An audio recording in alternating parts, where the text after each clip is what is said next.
Bu Wakasek SMK Negeri 1 Bupati serta Bapak Ibu guru karyawan SMK Negeri 1 Bupati.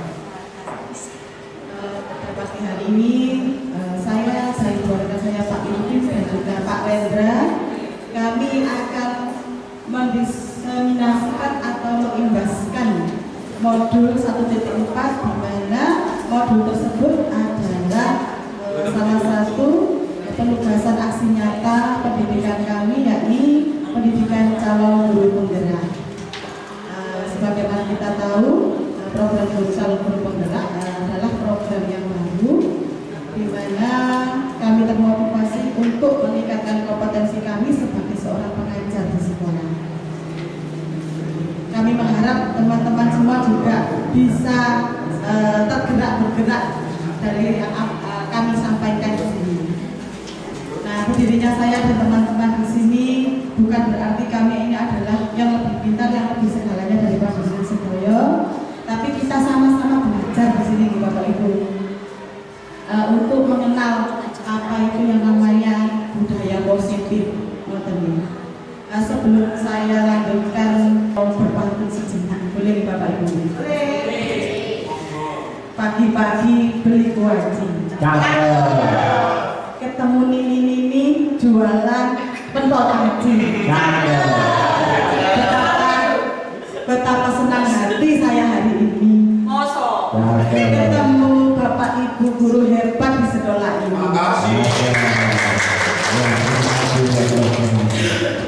Yang pertama akan disampaikan oleh Bapak Ibu Mawandi. Monggo Bapak Ibu Mawandi.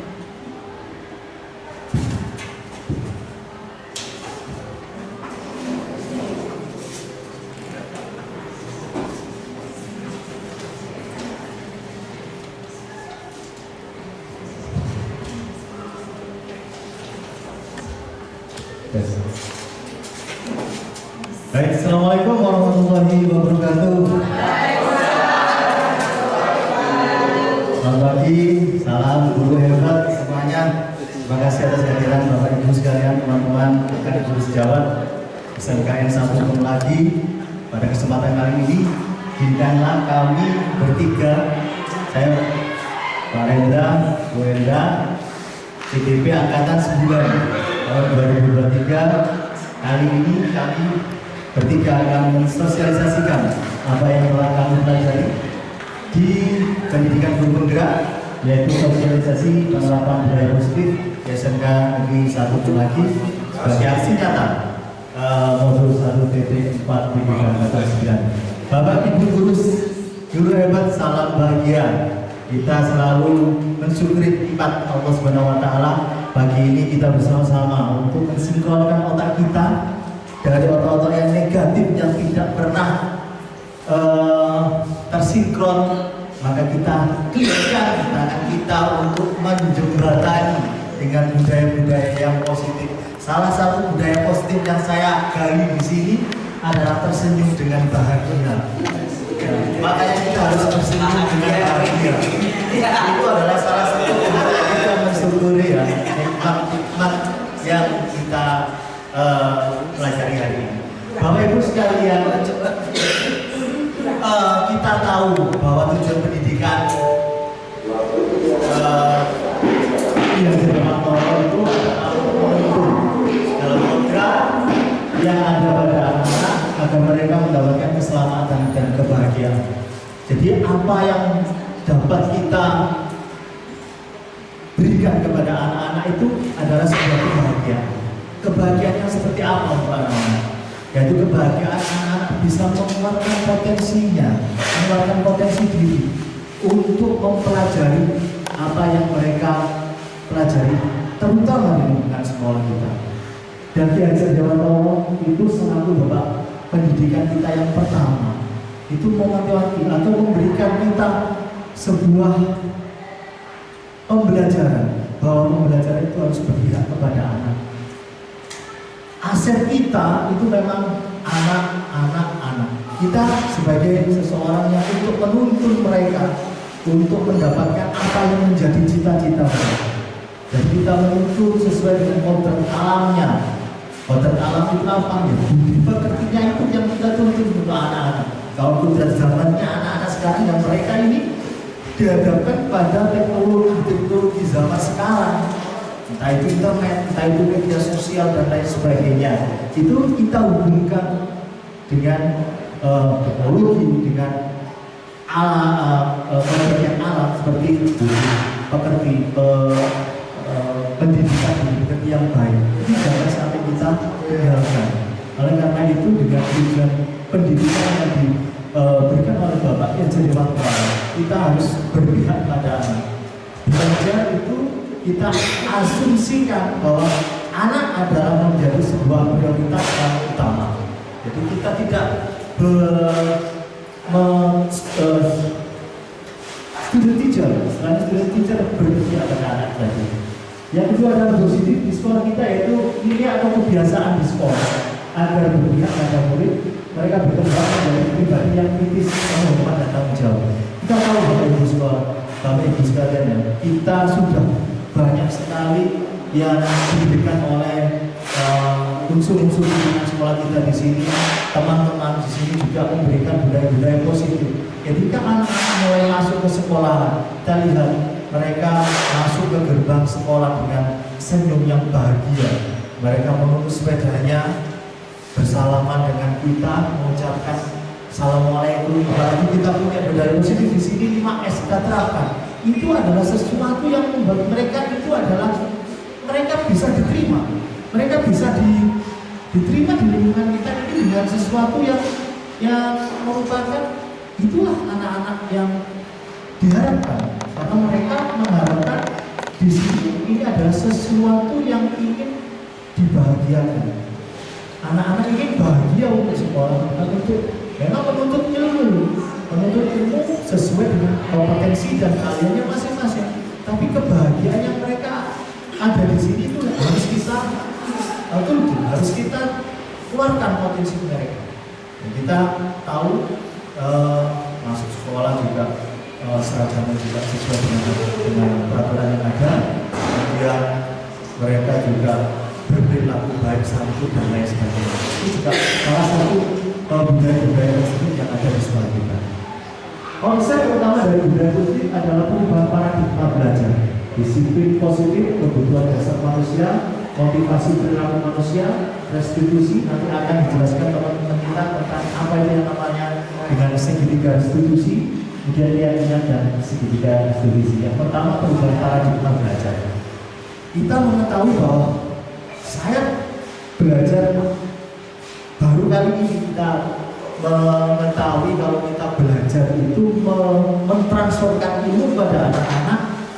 Kalau kemarin mungkin saya, teman-teman saya yang ada di Bali ini adalah saya belajar mentransferkan ilmu pada anak-anak sesuai dengan apa yang menjadi konsep kompetensi inti atau kondisi dasar yang sudah dibuat oleh pemerintah dan sebagainya. Tapi sekarang ini dengan sebuah konsep merdeka belajar, kita ada sebuah paradigma, yang harus kita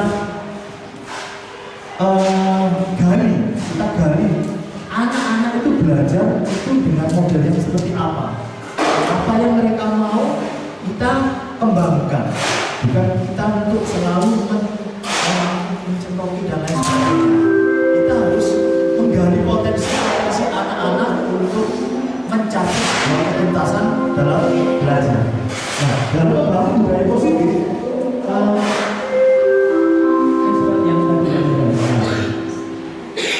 perubahan paradigma belajar itu ada teori kontrol atau ilusi kontrol menurut Dr. William Glasser. Yang pertama adalah ilusi kontrol, ilusi guru mengontrol murid. Yang kedua, ilusi bahwa semua penguatan positif efektif dan bermanfaat.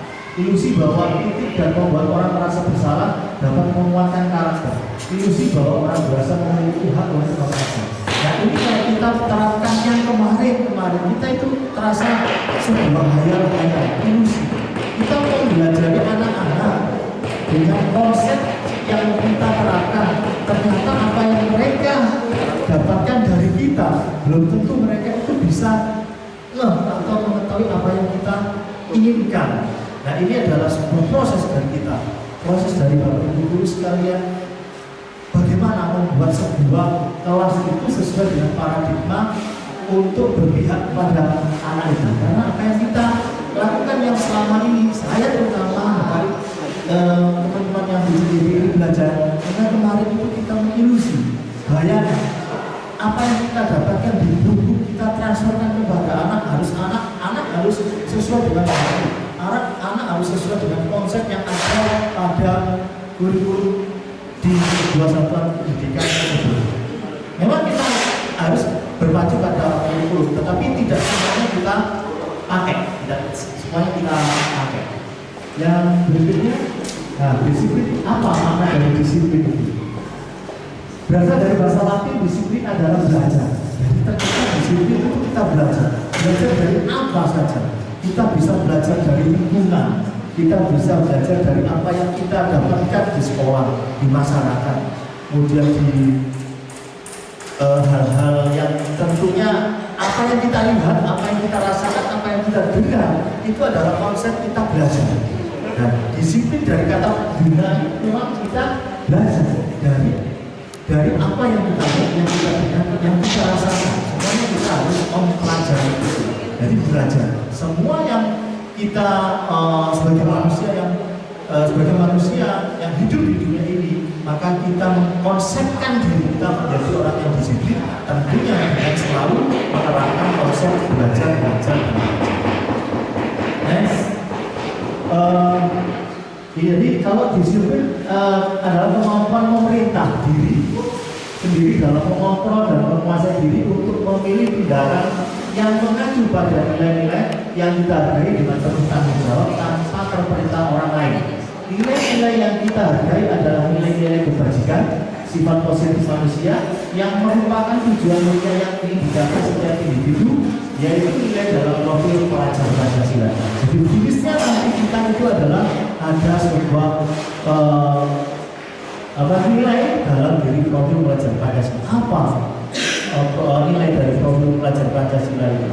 Kreativitas, berperilaku yang baik, budi pekerti yang baik, kemudian iman pada banyak manusia. Itu adalah konsep dari profil pelajar Pancasila yang kita pelajari hari ini dan besok dan yang akan datang. Jadi konsepnya di sini adalah untuk belajar dari sebuah nilai yang akhirnya nilai itu menjadi sebuah konsep pelajar Pancasila. Next. Selanjutnya ada sebutan dasar manusia. Ini nanti akan disampaikan oleh Pak Hendra selaku yang bisa lebih dari beberapa dasar manusia. Monggo Pak Hendra. Ini kita bergantian Pak Ibu.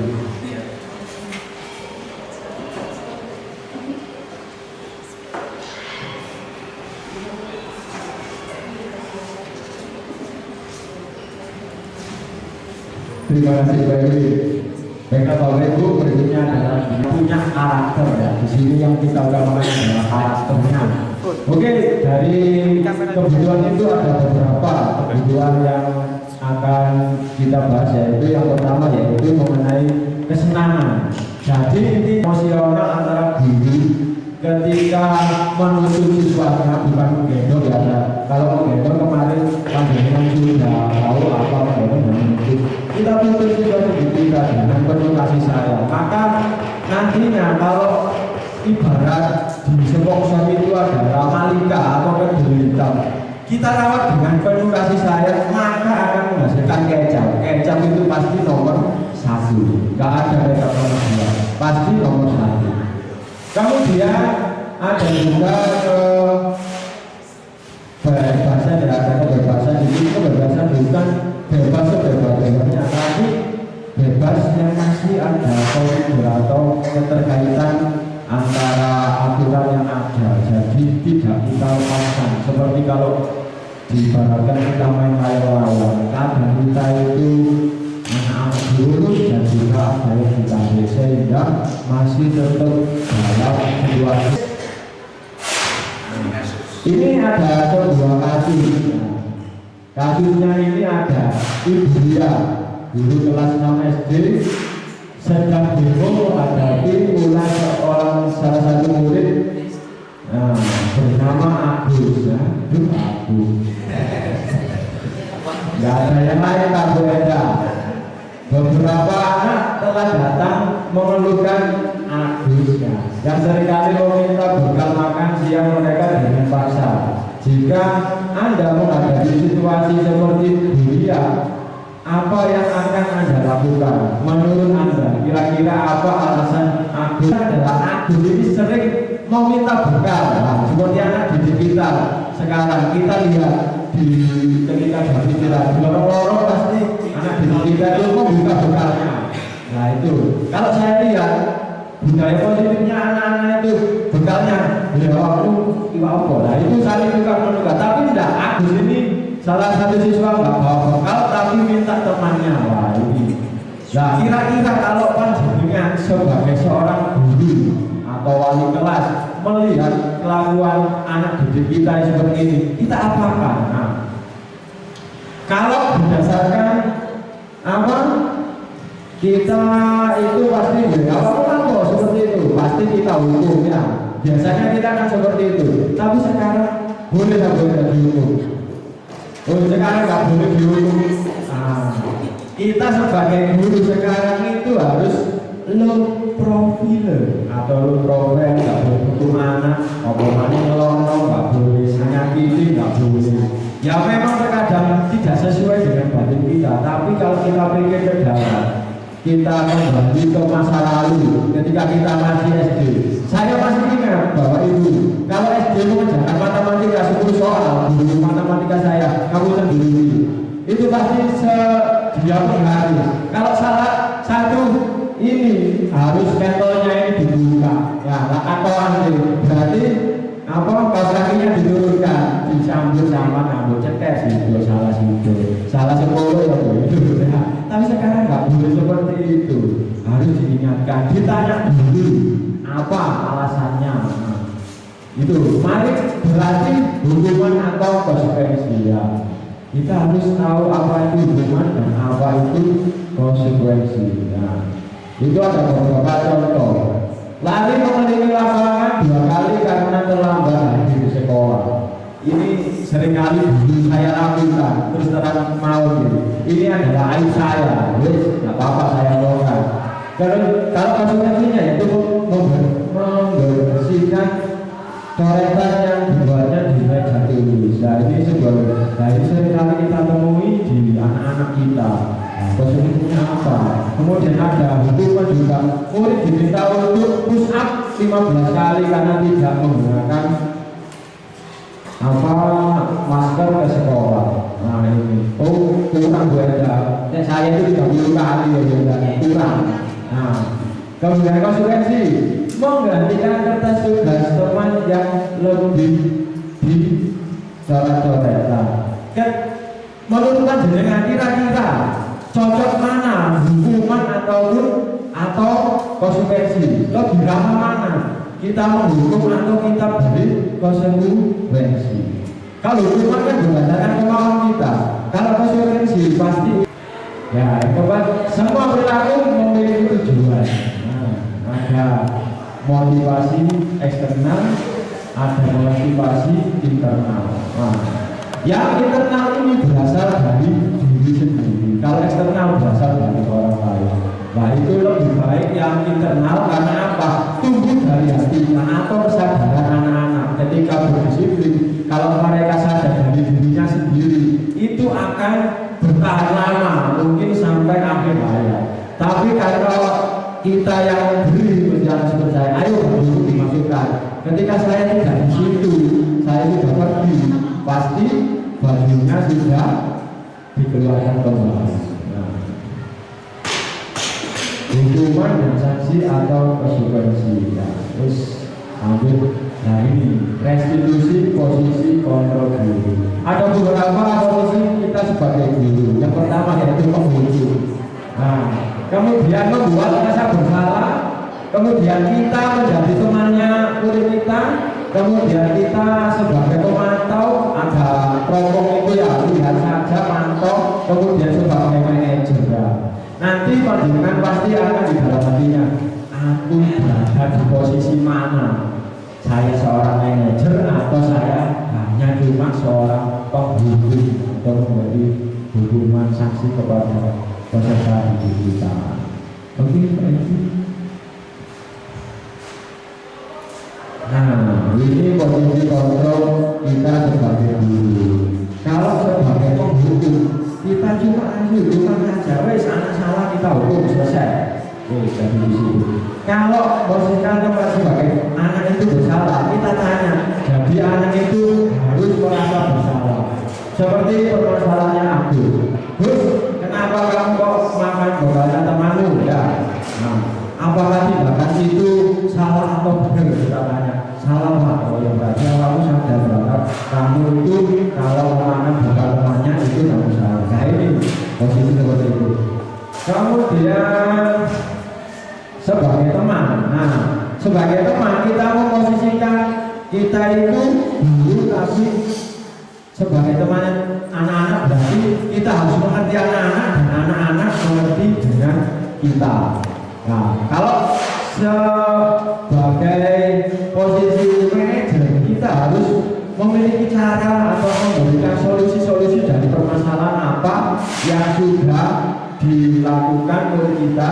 Kemudian kita tanya kepada murid itu solusinya bagaimana Gus kalau kamu makan bekal temanmu. Nah, pasti oh ya Pak solusinya misalnya tadi bekalnya ibunya yang gak enak waktu itu tiap hari. Nah berarti kamu bilang ibu kamu besok nanti dengan catantunya jangan waktu ini terus nah, seperti itu aku sendiri yang nanti saya bilang ibu saya Pak supaya bawa bekal yang lain tidak ikan tipis saja. Nah seperti itu. Nah jadi kita itu harus sebagai memposisikan yang sebagai seorang manajer. Itu kita tanya semua, kita beri informasi dan kita cari solusi sehingga anak itu timbul kesadaran sendiri yaitu internalnya ya dari diri sendirinya bukan dari kita sebagai seorang guru. Oke. Berikutnya sudah saya jelaskan beberapa mengenai posisi kontrol dan ada beberapa kasus. Nanti kasus-kasus yang lain akan dijelaskan rekan saya yaitu Ibu Enda. Terima kasih dari saya. Wassalamualaikum warahmatullahi wabarakatuh.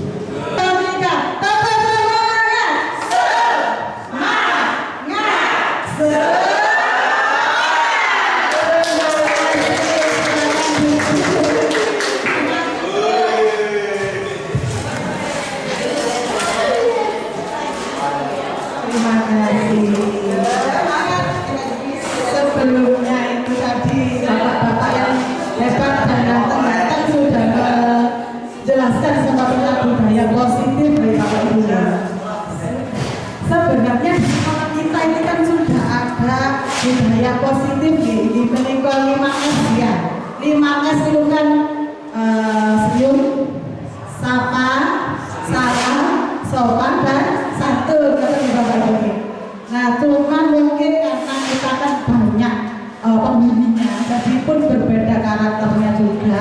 Ada yang mau melaksanakan, ada yang bosan begini. Nah, untuk membudayakan budaya positif di sekolah kita, itu kan juga harus ada peran dari semua aspek di sekolah kita, okay? Baik dari bapak ibu gurunya, dari juga dukungan dari murid-muridnya, okay? Yang selanjutnya akan saya sampaikan menindaklanjuti dari materi budaya positif yakni tentang keyakinan kelas. Bapak Ibu, adakah yang sudah menggunakan keyakinan kelas atau kesepakatan kelas di kelas masing-masing? Sudah, Bu Eni? Kenapa Bu Eni? Dalam bentuk apa Bu Eni? Saya dalam bentuk gini, dalam pembelajaran sebelum pembelajaran saya membuat kesepakatan dengan anak-anak bahwa kalau di dalam kelas harusnya apa? Misalkan pakaiannya harus dimasukkan, ya. Terus tidak boleh masuk terlambat. Terus ada lagi kalau pelajaran tidak menjalankan akan kena sanksi apa? Dan itu sudah saya lakukan, sudah saya tulis di kertas satu kertas tiap-tiap kelas. Misalkan ada yang terlambat, hukumannya apa? Ada yang harus absen 10 kali. Kalau perempuan 1 jam, apa sekali itu? Ya, terima kasih Bu dari atas Ya, masukan. ini tepuk tangan buat Bu Dewi. Ternyata Bu Dewi sudah melaksanakan keyakinan kelas ini. Di mana anak-anak pernah melanggar hukum buatan Bu Dewi? Ya, ada yang terlambat. Kalau terlambat ya sesuai dengan kesepakatan tadi, misalkan push up ya push up, ya. Misalkan dalam pembelajaran ramai, kan saya sendiri berdiri di depan kelas. Di belakang pintu atau di depan kelas selama pembelajaran. Seperti itu.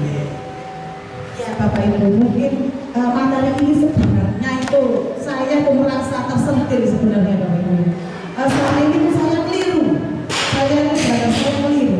Ternyata hukuman itu kan bisa bukan mengeluarkan sikap positif siswa, tetapi terkadang membuat traumatis terhadap siswa ini. Misalnya, iya, boleh. Kalau misalkan anaknya tidak keberatan, tidak apa-apa, tapi takutnya ya, kita kan tidak tahu isi dalam hati anak kita. Seperti kita, misalkan kita ini dulu pernah sekolah SD atau SMP ya, kita dihukum, bagaimana perasaan kita? Kan pasti ada, masih dihukum, atau kita berjasa, atau kita marah, kan gitu ya. Nah untuk sekarang yang saya sudah pelajari dari pendidikan calon guru penggerak itu, tidak boleh hukuman sebenarnya lebih harus ke restitusi. Jadi restitusi itu seperti tindakan untuk memperbaiki kesalahan yang telah dilakukan oleh diri kita. Iya, jadi agar tidak menimbulkan jengkel atau traumatis pada siswa kita. Nah itu yang sudah menjadi saya sebenarnya tentang restitusi atau tindakan dari siswa yang melanggar aturan. Saya kembali lagi ke keyakinan kelas, ya. Keyakinan kelas adalah nilai-nilai kebajikan atau prinsip universal yang disepakati bersama secara universal lepas dari perbedaan agama, suku, negara, dan bahasa. Menurut Bosen tahun 98, keyakinan akan lebih memotivasi seorang dari dalam arti prinsip seseorang akan lebih bersemangat untuk menjalankan keyakinan daripada hanya sekedar mengikuti peraturan. Nah di sini Bapak Ibu, bedanya peraturan dan keyakinan kelas itu apa? Enten sing sama apa?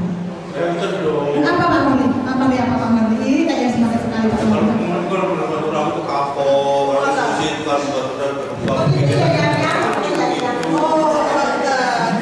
Terima kasih Masya Allah Pak Marli, kasih semangat ya. Sebenarnya peraturan itu Pak Marli lebih bersifat apa mengikat ya? Lebih bersifat mengikat dan harus ditaati dan dipatuhi. Kalau peraturan bukan artinya. Tapi kalau keyakinan kelas, ya, apa nih keyakinan kelas ini Pak Marli? Itu adalah kesepakatan, jadi dia lebih abstrak.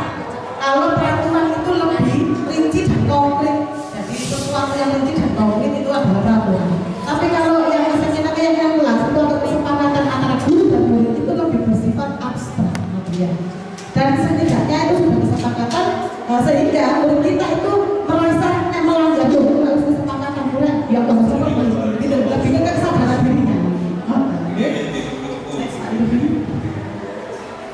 Nah ini Bapak Ibu ya dari peraturan kelas ya kita membuat keyakinan kelas di mana akar dari mewujudkan lingkungan positif dan menciptakan budaya positif dalam sekolah kan bermula dari kelas dulu baru menyebar ke semua lingkungan sekolah. Nah ini perbedaan peraturan dan keyakinan kelas di situ untuk yang ini manfaatnya apa Bu? Membantu murid menjadi lebih memiliki tujuan disiplin positif serta memberikan dirinya setelah berbuat salah. Kemudian membuat murid untuk jujur pada dirinya sendiri dan mengevaluasi dampak dari kesalahan yang dilakukan.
Ibu ini juga sudah, atau mungkin Bapak Ibu ada yang belum, silakan Bapak untuk pembuatan keyakinan kelas bersama.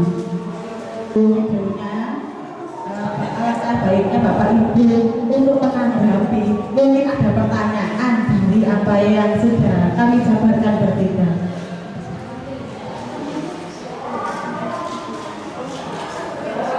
Oh, saya dulu dong. Oh iya Pak Mati.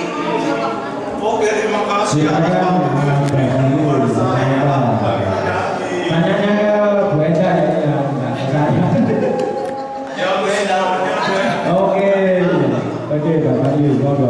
Tolong pertanyaan saya dijelaskan yang sejelas-jelasnya, jangan sampai nanti semua peserta itu jawabannya tidak sangat memuaskan. Oke, pertanyaannya adalah apakah ada beda antara hukum atau hukuman dengan restitusi?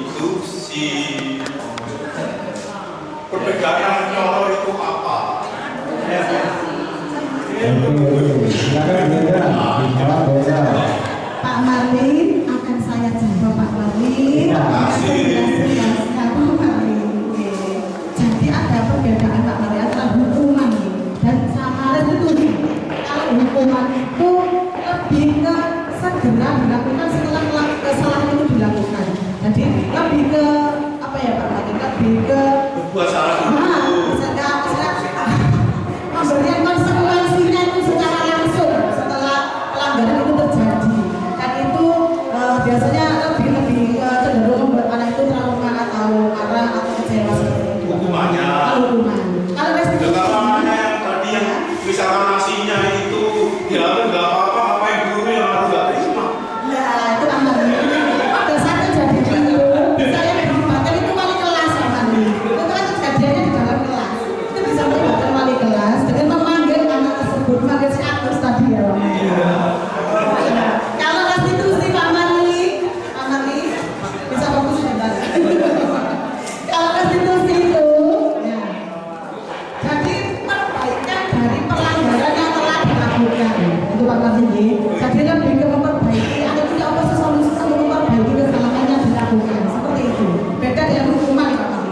Kalau hukuman mungkin seperti ini. Pak Marli lihat anak yang sedang kelometan atau anak yang terlambat, push up 15 kali misalnya seperti itu. Nah itu kan itu membuat orang itu kan kayak kecewa banget gitu ya Pak Marli dalam hatinya seperti itu.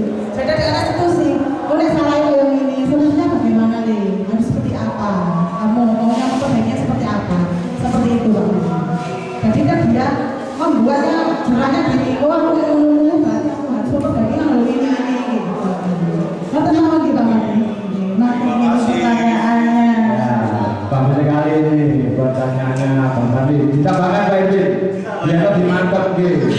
Jadi hukuman itu Pak, Ibu. Oh iya. Hukuman itu bisa menjadikan anak-anak itu akan membekas. Membekas ya. Ketika kita hukum, saya dulu kan paling sering sih hukuman anak puska, lari, terus nggak tahu-tahuan ya. Ternyata membuat anak itu ketika kita ketemu, aku tuh hukum ngomong kayak itu akan membekas, menimbulkan rasa dendam. Ya, menimbulkan rasa dendam. Itu yang sekarang saya hindari sedikit demi sedikit. Proses saya jadi itu ingin tapi wah gue pelajaran kemarin seperti itu. Jadi kita akan berbenah. Seperti sekarang ini kan saya berbenah. Ini semua yang lihat. Ya kita jadi hukuman itu akan membuat kita itu akan merasa dendam. Kalau restitusi akan membuat sebuah semacam sebuah proses untuk menyadarkan anak-anak itu. Kalau ada kesalahan, maka akan anak-anak itu mencoba untuk membuat sebuah tanggung jawab terhadap kesalahan. Jadi timbul dari hati mereka sendiri. Ini yang kita coba sekarang. Mudah-mudahan kami bisa seperti itu dan selanjutnya seperti itu.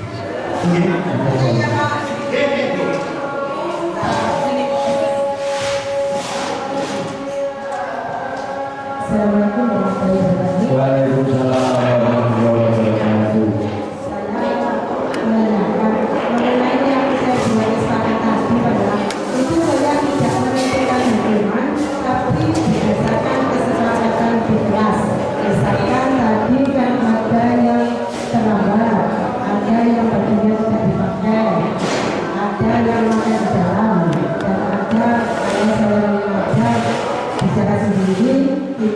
ada hubungannya masing-masing. Dan itu merupakan kesepakatan dari anak-anak.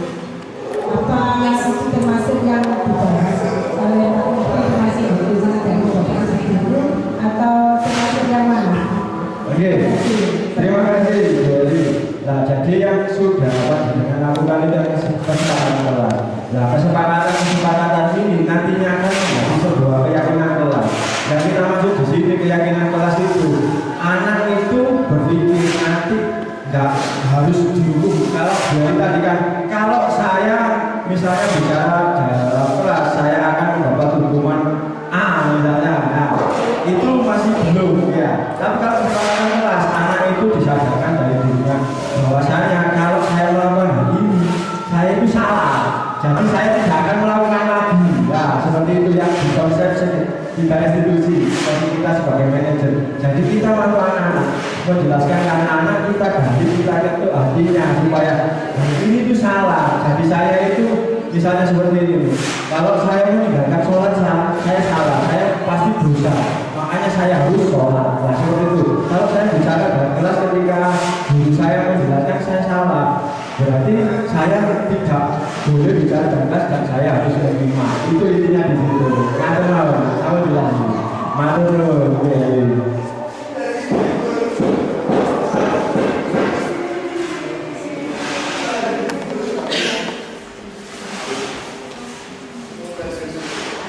Bapak Ibu, kira-kira dalam apa yang kita sepakati dalam penerapan budaya positif ini semuanya sudah tercakup pada di SMKN 1 Kemlaki. Saya rasa semuanya kita sudah melaksanakan budaya positif di lingkungan SMKN 1 Kemlaki.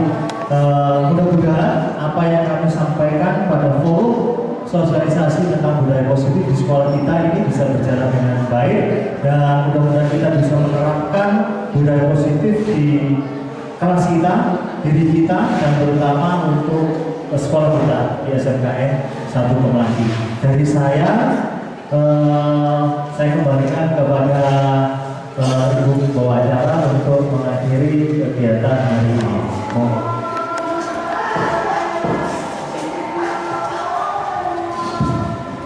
Bapak Ibu sekalian, sebelum saya ikut acara ini, biar tidak ada yang mengganjal di dalam hati dan pikirannya. Barangkali ada yang mau tanya lagi, saya persilakan konkret. Kalau keyakinan kelas itu lebih ke antara kesepakatan antara guru dan murid dalam kelas tersebut untuk pembelajarannya lebih kondusif. Jadi lebih bersifat abstrak tadi. Jadi misalkan dalam kelas kita, apa yang kita sepakati anak-anak agar pembelajaran kita itu bisa dengan kita lakukan jalannya. Tapi tak lupa kami mengucapkan beribu terima kasih atas partisipasi Bapak Ibu sekalian. Mudah-mudahan bermanfaat buat kita semua, dan semua teman-teman yang belum mendaftar CGP segera mendaftar dan bisa masuk CGP semua.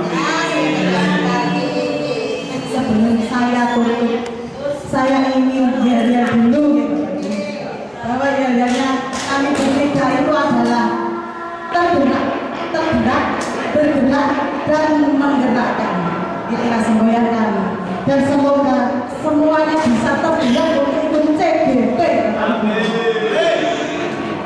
Nah, sebelum saya tutup, kita berdoa dulu agar apa yang kita dapatkan ini bermanfaat untuk kita semua ke depan. Amin ya Al-Fatihah.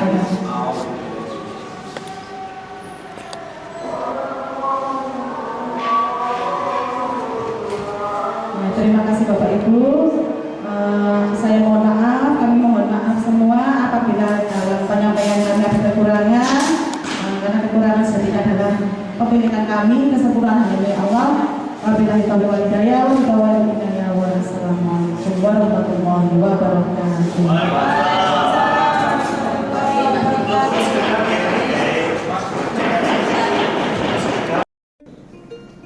Assalamualaikum warahmatullahi wabarakatuh. Pagi anak-anak, salam sejahtera bagi kita semuanya. Pada kesempatan ini, izinkan saya untuk memperkenalkan sosialisasikan kelas kita yang baru 10 angka 1. Kesempatan ini untuk kita yang pertama, sebelum kita memasuki untuk pembelajaran selanjutnya, kita kembali budaya positif dengan sekolah kita. tadi pada saat masuk ke kelas atau masuk ke sekolah atau di sepeda motor dari mulai kita ke area parkir harus bersalaman dengan Bapak Ibu guru dan mengucapkan salam assalamualaikum. Itu adalah salah satu budaya positif. Sesuai dengan kita pembelajaran tentang filosofi yang sudah antara keyakinan kelas kita. Silakan ditulis keyakinan kelas. Ya silakan ditulis anak-anak untuk keyakinan kelas kita siang hari ini. Nanti kalau sudah ditulis silakan untuk ditempelkan di depan.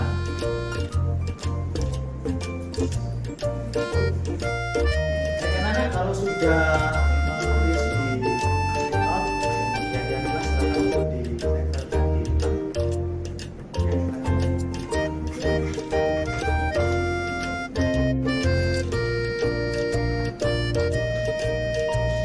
Yang lainnya bisa nggak urut nggak apa-apa, langsung semuanya untuk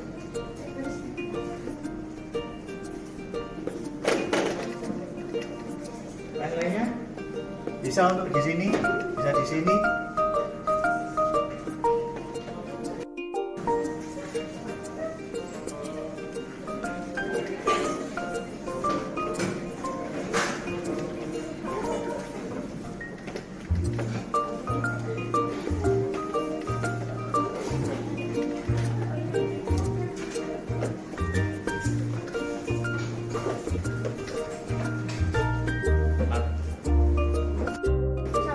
Ya terus. Ya.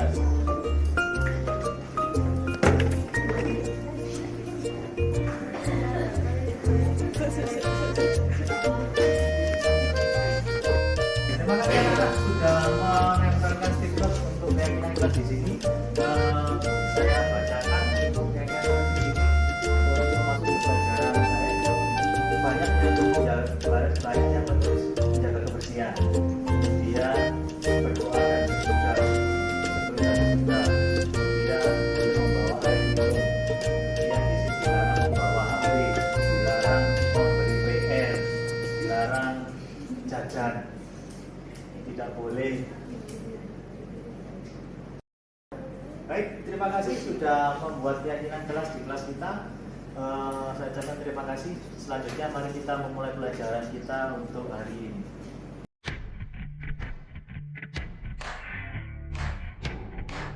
Perkenalkan, saya Bu Nabiroh. Saya temannya Bapak Irfin Wawandi, calon peserta guru penggerak. Dan dari hasil sosialisasi budaya positif kemarin sangat bagus dan sangat menginspirasi bagi saya sendiri dan juga bagi Bapak Ibu guru di SMK Negeri 1 Permulagi.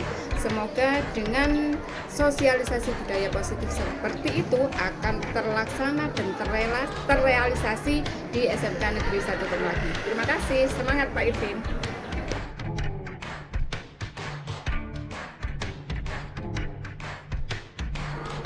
Assalamualaikum warahmatullahi wabarakatuh. Saya Imelda Rohma Febrianti dari kelas 10 akuntansi 1. Untuk Pak Irfin, apa yang beliau sampaikan dalam pembelajaran di kelas sangat baik dan memberikan budaya positif untuk saya dan sekolah. Terima kasih, semangat Pak Irfin.